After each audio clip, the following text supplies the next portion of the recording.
Salam Indonesia. Anda menyaksikan berita terkini bersama saya Pradana Adiputra. Pertempuran antara Taliban dan pasukan pemerintah Afghanistan semakin berkecamuk di Provinsi Timur Lahman. Ribuan keluarga terpaksa meninggalkan rumah mereka untuk menyelamatkan diri.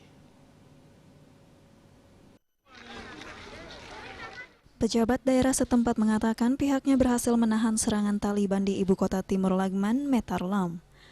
Pertempuran mulai meletus setelah Taliban menyerbu distrik Daulat Shah di utara bagian provinsi baru-baru ini dan menangkap sejumlah pos depan keamanan tak jauh dari Metarlam.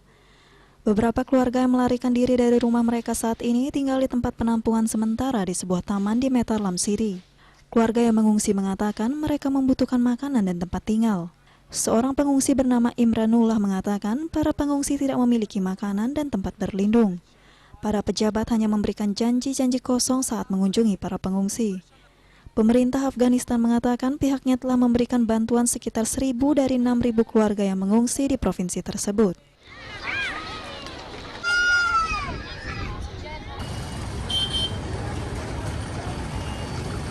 Intensitas kekerasan semakin meningkat di Afghanistan dalam beberapa pekan terakhir, saat Amerika Serikat menarik mundur pasukannya dari negara tersebut.